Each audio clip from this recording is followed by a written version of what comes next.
आदरणीय दर्शकहरू नमस्कार।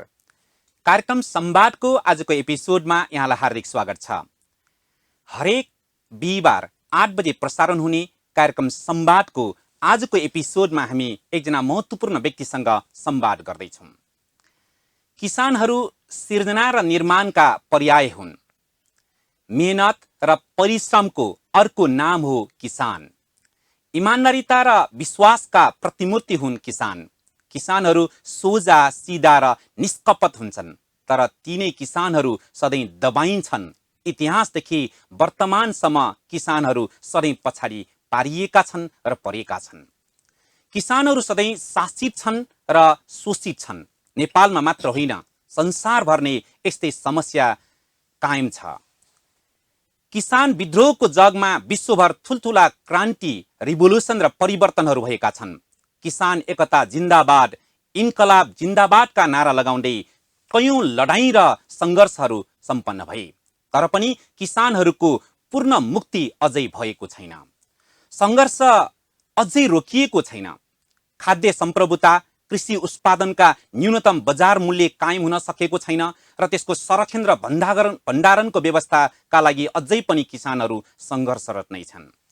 के यो समस्या नेपालमा मात्र छ त, अथवा विश्वभर नै किसानहरू यस्तै समस्या र यस्तै प्रब्लमका बीचमा अगाडि बढिरहेका छन्? यो विषयमा छलफल गर्नका लागि आज हामीसँग घानाका एकजना किसान नेतासँग आज हामी संवाद गर्दैछौँ।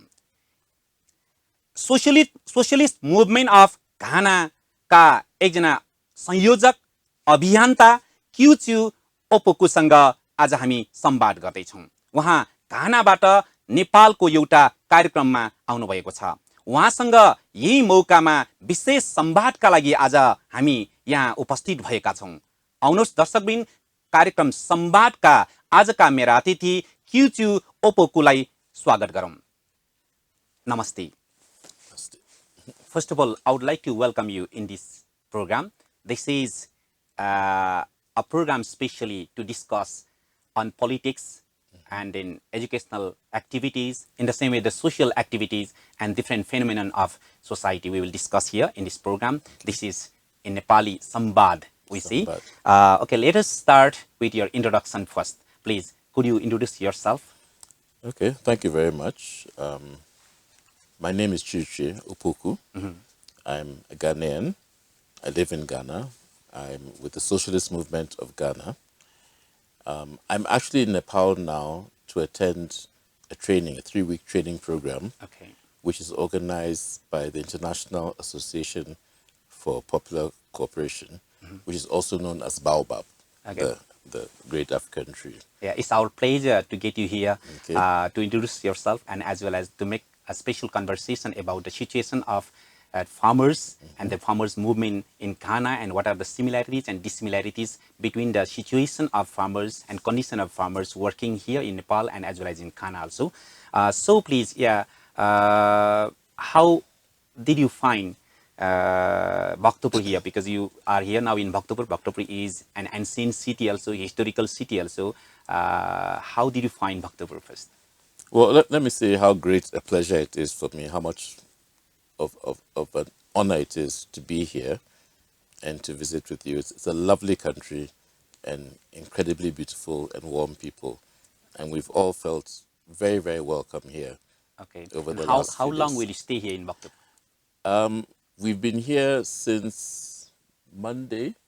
No, actually, no. We arrived on Thursday, and unfortunately, we're leaving tonight.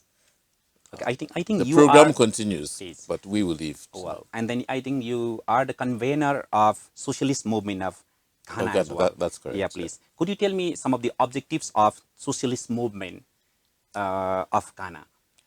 Well, like all socialist movements, Yeah, and our, as well our as objective. as well as I would like to know about Baoba International Association for Popular Cooperation as well. Please, what are the major objectives of this organization? Okay, so a socialist movement, we are an organization that seeks to lead Ghana to a revolution, to achieve and build socialism in Ghana and in Africa. That's putting it very simply. Baobab is a different kind of organization. It's an organization that was set up by peasant leaders around the world who were interested in principally liberating technology. Okay. One of the biggest problems that peasants face all over the world is that increasingly the instruments for work that they have are not adequate to the tasks.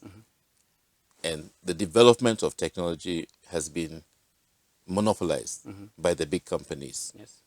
who are interested in pushing everybody into large scale mechanized capitalist farming. Yes. Now, for the peasants who want to retain an authentic relationship with the land, with their communities, to grow real food as opposed to the kind of commercial Okay. trash that is Yeah. being Actually, I produced. want to know. Yeah, I want to know that what kinds of problems, especially the farmers in Ghana facing right now. What kinds of problems, especially they have been facing there in Ghana? Well, in Ghana, farmers face a great deal of problems. You can start with land access. It is difficult to get land to farm Yes. because land ownership increasingly is held by traditional elites. Our original land ownership scheme structure was that families and clans held land. As a result of British colonialism, there's been a move towards appropriation by traditional leaders, by chiefs and so on, and chiefly families of what was once communal land, and is being privatized. And not only are they controlling access to land, increasingly that land is being made available for business purposes, for private capital, whether it is for the development of plantations, development of mines, development of infrastructure. Increasingly, the amount of land available for people to work on Yeah. is, One thing I want to know about some of the data as well. What percentage of farmers, are there in Ghana? Those who are dependent on agriculture, especially. who are dependent on. Yeah, yeah. Those people who are specially dependent on agriculture. What percentage of Oh, farmers okay. are No, there? no. I mean, Ghana is an agricultural country. The bulk of our population, the bulk of work is done in agriculture, whether it is planting cattle or whether it is fishing. Most Ghanaians. Increasingly now, there's a 50-50 balance in terms of rural and urban settings. But you find that there's a large fringe in the urban areas that is actually an agrarian fringe. They're being forced off the land by the processes I just mentioned Okay. and are being forced into cities. But they are essentially rural people, agricultural people, desperate to find somewhere to live and work. Okay. And then please let me know what are the special challenges that they have been facing, especially the farmers there in Ghana. What are the special challenges they have been facing there in Ghana? Land access, Land access. Okay. inputs, Inputs. marketing support, Okay. okay? Post-harvest losses, it's a huge problem for Ghanaian farmers. Irrigation is a big problem that we have. Okay? It means less or more similar problems the people there in Ghana have been facing, like in Nepal. Yeah. I Okay. think it's a global problem. Yes, global Certainly the problem. global south. Okay. Many revolution has been occurred, many revolution has been occurred, especially for the for solving the problem of farmers.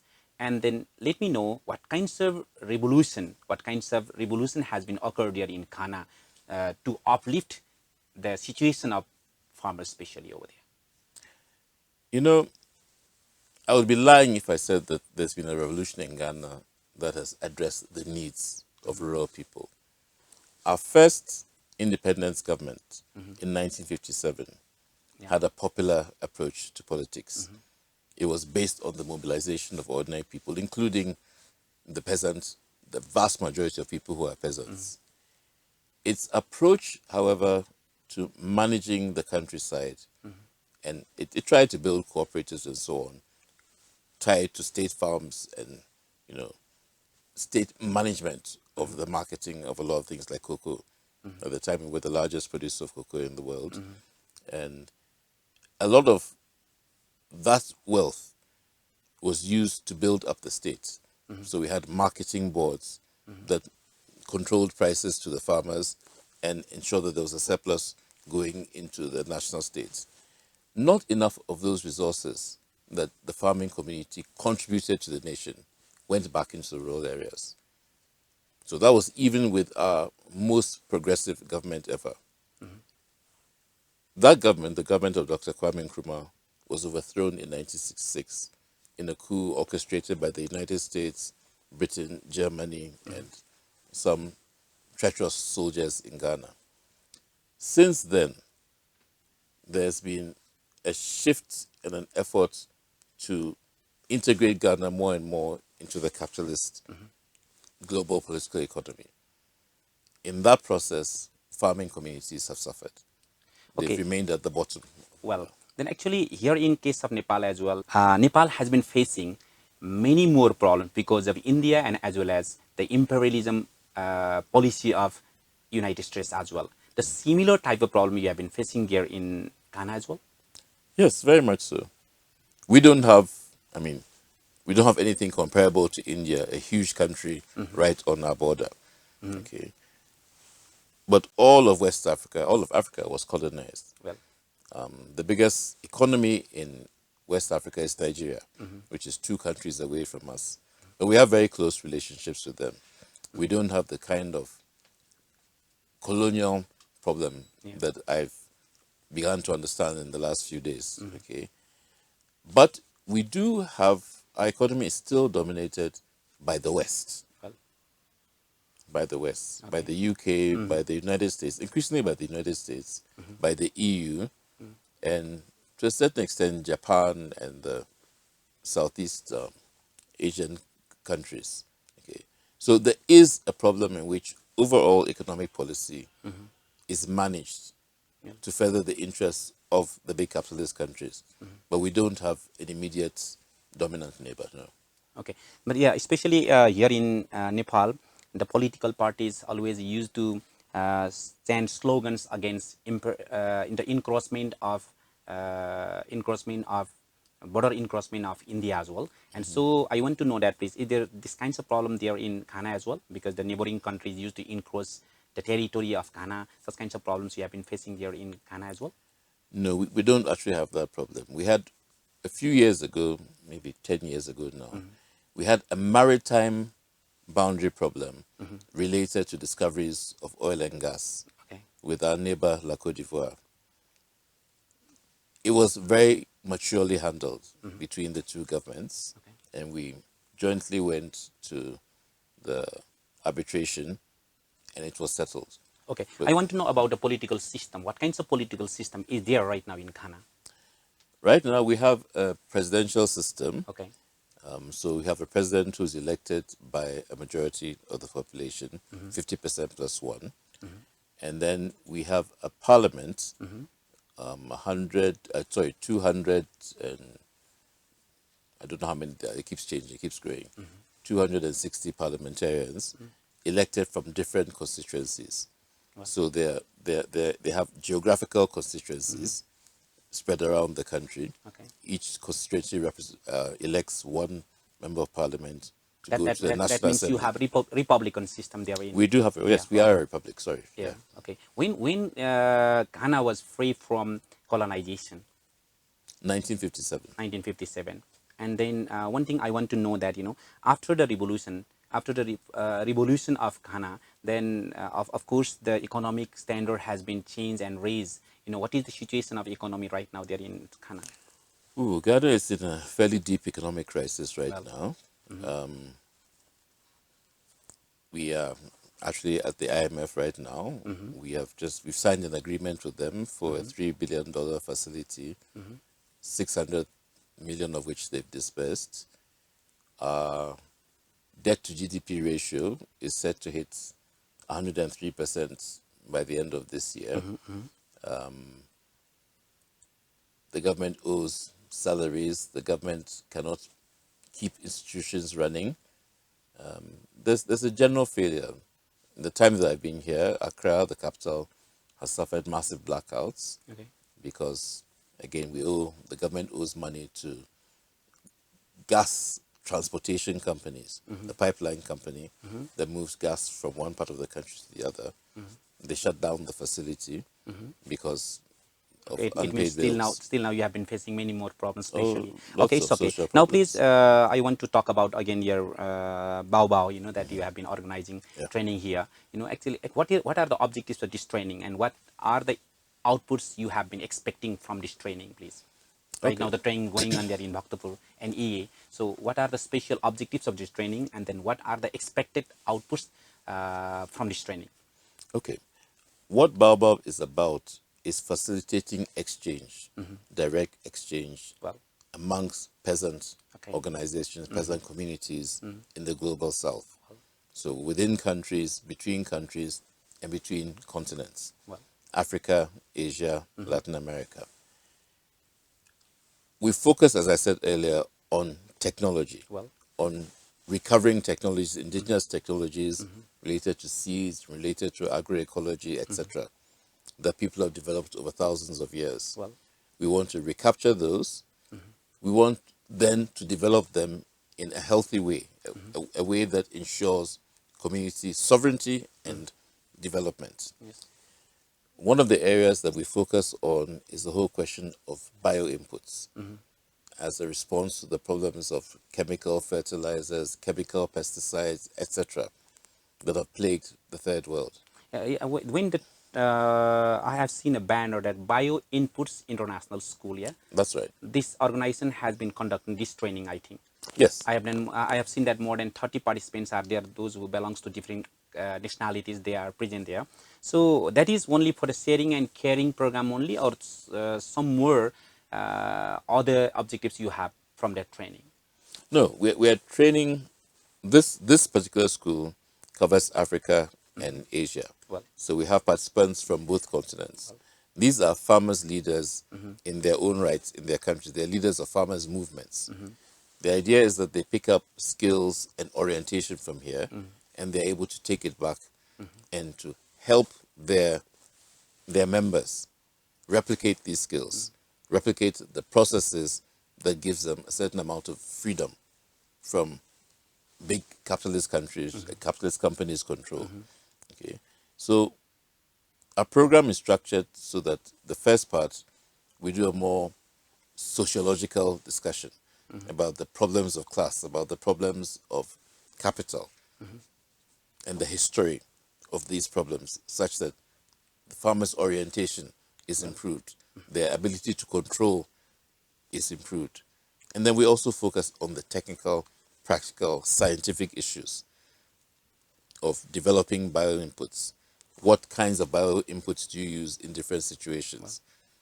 How do you build up a community level bioinputs thing? Because again, we're not really interested in well, individualized processes. We want community development.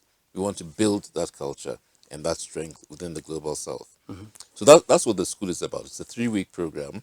We are just ending the first week, good.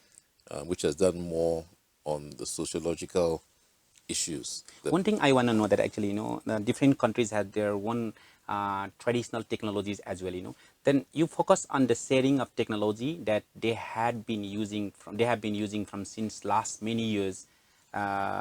This program can focus exchanging such kinds of technology that they have been using traditionally. Yes, we want to, as I said, we want to recapture what they have and what they know, and then have a process of developing that into the future. There are seed varieties, for example, that are well adapted to particular climatic and soil conditions, for example, in different parts of the world. At the moment, those seeds are being pushed out of the market. Farmers are being prevented from keeping those seeds or being enticed into using seeds from companies like Monsanto and so on, which then they cannot reproduce, which then is taken out of their own cycle of organic farming. Yes. And then they simply become customers, clients to the big capitalist companies. So we want to recover the seeds that their grandparents had. And then we will help facilitate the scientific research that improves those seeds that they own, that they control, that are already adapted to their environments and their climates, that are healthier, more resilient than a lot of the laboratory produced seeds. Okay. when you have been to Nepal, of course, you might have been comparing the situation of peasants and farmers between Ghana and the farmers of Nepal as well. What kinds of similarities and dissimilarities you have found between the situation of Nepalese farmers and then Ghana? Well, I think the biggest difference Well, is the level of organization. Farmers in Nepal, and we've one of our co-sponsors for this program is the All Nepali Peasant Federation. There's a much higher level of organization of peasants and peasant communities here, and a much better integration into national and state processes than we have in Ghana. Okay, so the level of militancy, the level of ownership, the confidence of your farmers is much higher than farmers back in certainly in West Africa. So that's something that we need to commend Nepal on. That there's been clearly a democratic process that has helped people to grow in their communities, grow with a sense of security. I know there are problems. Every country has its problems, migration, etc. But all of us who've been here have been very, very impressed with the Nepali peasant communities that we've engaged with. yeah, I think I just came to know that you have been working for food sovereignty as well. Since many years, you have been working for food sovereignty. Please, could you tell me something about food sovereignty? What does it mean? And then what is the situation of food sovereignty in Ghana and then here in Nepal as well, please?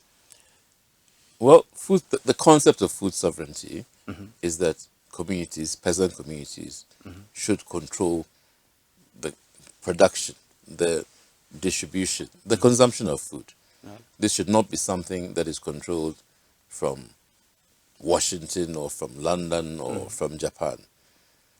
It is possible to organize, secure food, have shorter supply chains, value chains, okay, so that people grow, eat what they produce, and there's less mediation by, foreign chemical and all of that. So that means, but in order to have that food sovereignty, there are other elements that must be put in place in terms of your access to land, in terms of your control of things like seeds, etc., in terms of the services available Okay. to conduct agriculture. Well, and many multinational companies, they have been working in different continents and different countries in the world. Do you think that the multinational companies should allow to work in different countries? Do you think that it works for the betterment and then for the development of a country? Multinational companies work to make profits. It's as simple as that. Nothing else really matters except feeding the bottom line and accumulating profits for further profit accumulation. Well, they mainly focus on profits only. They focus almost solely on profits. The other things they do are really public relations oriented. Do they take responsibility for sovereignty, food sovereignty of the people? No, absolutely not. Not? They hate it. Okay. They hate it. It contradicts everything that they stand for. They want to build these huge value chains such that it's disrupted. You have no control over your food. Yeah, of course. Can we say that actually most such kinds of multinational company which has been activating, especially in agriculture sector, it is just like a network of capitalist countries? It is a network of capitalist countries. These, simply put, these are the enemies of the peasants. These are the enemies of our people. Farmers and peasants. Well, but because of the global structure of power, of capital, and the way in which many of our governments are beholden to these forces, they tend to have their way. Can I ask a question that actually such kinds of different schools and then organization you have started here, can we say that this is the preparation to fight against such kinds of multinational companies and capitalist countries? These kinds of organizations you have been working in different sectors and different continents. This is just like a preparation to fight against such kinds of activities and then thoughts. We certainly will combat the companies' efforts to dominate and exploit the farmers. Well, we certainly will combat big agribusiness over the standards for food and the kind of nutrition people around the world are receiving. There is a crisis. There is a crisis of nutrition across the world. When you will be working in this way, then you may be charged that you are uh, working or you are working against development, against the development of 21st century era. No. How can working for people be against the 21st century? This is what everybody should be doing. We should be working to democratize. We should be working to uplift everybody. What can be the right way? What can be the right way for the economic freedom of farmers, in your opinion? Because many more changes has been occurred. Right now we are in 21st century. Many more occurs. Many more revolution has been occurred here for the upliftment of farmers, peasants, and then low class people as well. But still, now you have been advocating for the traditional way of agriculturing. It's not just the traditional way. The traditional way is important. Well, What we're talking about is agroecology. We're talking about an approach to the production, particularly of food, which is in consonance with the natural patterns of the earth and of nature. We're talking about not fighting against and destroying nature. So it's not just that it is traditional. It is actually scientific. It is actually more effective in achieving the goal of human development as opposed to just achieving profit for a tiny handful of billionaires. So we are not against progress. As I said, if there are, for example, indigenous seeds that have been around for 1,000 years, the issue is who controls the development of those seeds. We want the farmers who grow them and their organizations to control the seeds. There'll still need to be scientific experimentation, scientific development of seed varieties. But it should not be in the hands of big enterprises that simply want to make profit as opposed to wanting to develop, helping communities develop and grow. Well, finally, I would like to ask some question. Socialist movement. Actually, the social movement is the communist movement. Let's say like that. And so, why you prefer socialist movement rather than the capitalist movement? And then, what are the differences between the movement, what is going on, what is led by capitalist countries like USA, UK? These countries are working for capitalist movement, and then you have been working for socialist movement. How you differ from this movement? We represent the interests of ordinary people. Capitalism represents the profit interests of elites. We want to change the structure of world production, of the political economy of the world, such that it serves everybody. We're interested in democratic approaches to everything, not just sort of formal politics, but also the conduct of the economy. Why is that not a democratic issue? We think it should be. We know the history in which our countries, the global south, has been exploited, has been oppressed, is still being exploited and oppressed. Yeah, of course. Purely for the purpose of making billionaires even richer. Billionaires who really contribute nothing to social development. Billionaires who... Well, yes, yeah. Many leaders, many socialist leaders, they have been working in different part in the world, and once they have got some kinds of achievement as well. But actually, we didn't find any kinds of radical change after big revolution as well. For example, in case of Nepal, when we talk about Nepal, some of the communist leaders, of course, they struggled for a long time and they made some kinds of achievement as well. But still, the situation of farmers, the situation of peasants never got changed. What can be the problem? What can be the main problem? Well, it's a struggle.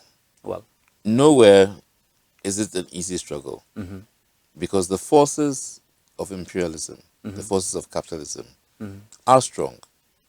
Make no mistake about it. well, They are strong and they've been around much longer than the forces of socialism. They have vast resources diplomatic, economic. They have instruments that they can use against governments. You've spoken, for example, about the pressure that Nepal faces from India. Yeah, of course. Yeah. So there are constraints. I can't say I know enough about the current domestic configuration. I know that there are a lot of left-wing parties in Nepal, and Do, that's do, do, actually something you should be proud of. That the base is not some huge capitalist party and then some tiny socialists who are struggling to get forward.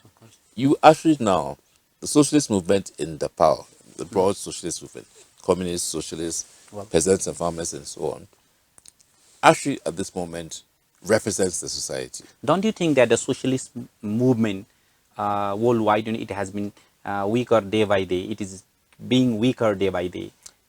We went through a difficult period, Yes. particularly after the collapse of the Soviet Union, which released the pressure on the West and allowed them to begin this whole neoliberal, project, which is really a project of pushing back against liberation, of enhancing, of accelerating exploitation. Okay, so there was a period in which we were pushed back in all of our countries. There were periods in which we were harassed, we were arrested, people were killed, people were driven out of countries. But I think you'll find that in the last 10 years or so on, socialism is regrouping. Well, I think you have long experience of movement as well, because here, when we talk about Nepal, many parties which has been working for the socialist movement, they have been, I think it is big in number. A majority of parliamentarians, they belongs to socialist movement as well, but still they cannot handle the situation properly for their principles and for their thoughts and for their theory, then what can be the reasons behind it, that they could not handle the situation, they cannot handle the situation in proper way to establish their ideology. What can As, be the as reason? I've said, it's not for me to say how the comrades in Nepal Well, move forward. I recognize the difficulties. As I said, you have major pressures. The US, for example, has become very interested in Nepal in the context of its efforts to contain China. This region is being, yeah, it is between India and yeah. China. Well, So there are forces at work which will express in many different ways in trying to keep the left divided, in trying to erode confidence in the vision, in trying, frankly, to targeting individuals as well. So there are difficulties. What I'm saying is that the fact that the left is so confident, is so prominent here, is an important asset well, for okay. struggle. Now again, Kichi, Opoku, then actually you belongs to Ghana. So I want to know something about your struggle of your life. How long you have been working for socialism in Ghana, and what kinds of struggle you have made there, and what is the achievement you got from your struggle? Could you tell something about it as well? Okay, so Ghana, as you probably know, we achieved independence in 1957 under Dr. Kwame Nkrumah, who was a socialist, who was a major figure Well, in the development of an African perspective and African integration, which was the main reason why he was overthrown in 1966 by the West, because he was seen as setting a dangerous example for lots of other African countries. So, with his overthrow, there was a major backlash against the left. And his books were actually banned. There were bonfires of Nkrumah's books in secondary schools. His effigies were banned. banned. Yeah, Well, it was actually a crime in Ghana to be carrying a picture of Nkrumah. A lot of people were driven out of the country. A lot of people were thrown in jail, and quite a few people were killed. So that began a backlash led by imperialism from 1966 And we've never really recovered from that as a country. It is only Bakla is regressing force. backlash, Backlash. yes, from the forces of imperialism to recover the ground that it lost under the first government, the first independence government, to smash all the state enterprises that we developed, to smash, I mean, Ghana at the time that it was overthrown had an atomic reactor. We were building, we had atomic research going on. We had state fishing companies, we had Black Star Line going all over the place, we had airlines, we had factories producing meat, shoes, literally everything. We were on the road to economic self-reliance, but under a program of socialism. And that's what the West could not stand. Okay. So that, for example, all the mining companies had left, the transnational mining companies had pulled out of Ghana, hoping that the mining sector would collapse. And what the government did, what Nkrumah did, was to create a state gold mining company and take over all the assets and run them in the interests of the state and the people. The West had to smash that. Okay. They had to smash that. And smashing it is not simply one event that you stage a coup. It's a problem. It's a program then of unwinding things, of unraveling the developments that have taken place. It's a process of promoting new social forces, reactionary social forces that have been suppressed by the people in the context of the revolutionary struggle to build a new socialist economy. And the sort of neo-colonial establishment in Ghana has never really been able to settle because of the strength of the First Republic socialist experiment. So that struggle has continued. It has waned sometimes, it has arisen sometimes, but it continues. Now we have a situation under what is the Fourth Republic where there's a lot more freedom to organize openly. People are not forced to operate underground anymore. But you also have a situation now in which, because of the global situation and because of the level of failure of the neo-colonial model, at least failure from the perspective of citizens of the South, the West is panicking. And the neoliberal elites in our countries are panicking about democracy. They can't afford a situation in which people feel that they're entitled to demonstrate. They're entitled to complain about government performance. They're entitled to complain about exploitative relationships between our economy and the capitalist metropoles. One So thing I there's an want to know effort that now to clamp down. one thing I want to know that why the especially USA and the West you are telling why they uh, enjoy on instability of African countries and instability, political instability in Asia. What can be the reasons? Because, Why always they play in such situation? well, I think two things. First of all, they would like a stable neo-colonial Okay. situation, but that's not possible. Where people are exploited and oppressed, they will react. It was There will be history. It became resistance. history now. Yes. Well, But they also do not want that resistance, that revolutionary fervor to lead to changes in the power situation. So they would rather have instability than a stable, progressive environment. So what they are trying to do is block revolutionary transformation.